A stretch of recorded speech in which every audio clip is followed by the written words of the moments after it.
আগে এই ফেসিবাদী সরকারের একটা স্ট্যান্ডার্ড ছিল, যারা ইসলামের পক্ষে তাদেরকে কিভাবে বধ করা যায়, তাদেরকে কিভাবে এই বিচারহীনতার সংস্কৃতির মধ্য দিয়ে তাদেরকে দমন করা যায়, নিপীড়ন করা যায়, সেটির চর্চা এই বিগত সরকার দীর্ঘ 1.5 দশকের বেশি সময় চালিয়ে এসেছে। এবং আমরা দেখেছি যে আল্লামা দেলোয়ার হোসেন সাঈদী সাহেব, যিনি আপনারা ইসলামের পক্ষে, ইসলামের জন্য যে মানুষটি, আমরা আমাদের বাবাদের সময়, দাদাদের সময় থেকে আমাদের আসলে সেই সৌভাগ্য হয়নি যে তার সান্নিধ্য লাভ করা। আজকে বিচারহীনতার সংস্কৃতির ওনারা বলি হয়েছেন, সেজন্য আমরা যে ন্যায্যতা নিশ্চিত করতে পারিনি, সেই জন্য এই জাতি দীর্ঘদিন ধরে ভুগবে।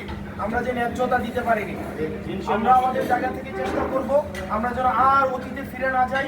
যারা শহীদ হয়েছে, যারা এই জুলাই গণঅভ্যুত্থান সহ বিগত সময়গুলোতে যারা ইসলামের জন্য, যারা জুলুমের এই বিপক্ষে যারা শহীদ হয়েছে, আল্লাহ সবাইকে যেন জান্নাতের সর্বোচ্চ মাকাম দান করেন। আমরা যেন আর অতীতের বাংলাদেশে আর ফিরে যেতে না হয়।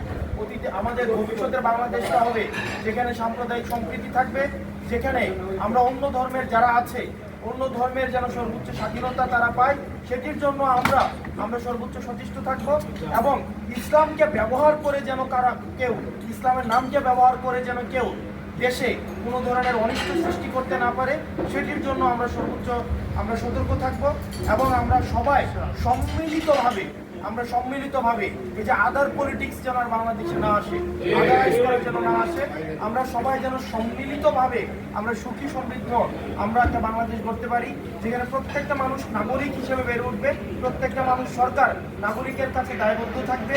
কাউকে ট্যাগ দিয়ে, কাউকে ব্লেম দিয়ে যেন কাউকে মেরে ফেলা, বিচারহীনতার মধ্য দিয়ে নিয়ে এসে কাউকে মেরে ফেলা যেন কখনোই আর জায়েজ না হয়। সেই বিচারহীনতার সংস্কৃতি বাংলাদেশে আমরা কখনোই ফিরতে চাই না। আল্লাহ আমাদের সবাইকে কবুল করে নিন, সবাইকে অযোগ্যতার ঊর্ধ্বে রাখুক, এবং আমরা আমাদের অযোগ্যতাগুলো মেনে নিয়ে আমরা নিজেকে সংস্কারের মধ্য দিয়ে, নিজের আত্মশুদ্ধির মধ্য দিয়ে, এই রমজানের মধ্য দিয়ে আমরা নিজের সংযমের যে আমরা পরীক্ষা দিচ্ছি, এই সংযম যেন আমাদের ব্যক্তি পর্যায়ে, সামাজিক পর্যায়ে এবং জাতীয় পর্যায়ে সেটিকে আমরা চর্চা করতে পারি, এবং সে অনুযায়ী যেন আমরা বাংলাদেশটা করতে পারি, সেটির জন্য আমাদের কাছে আমরা দোয়া করি। আল্লাহ আমাদের সবাইকে সাহায্য করবেন।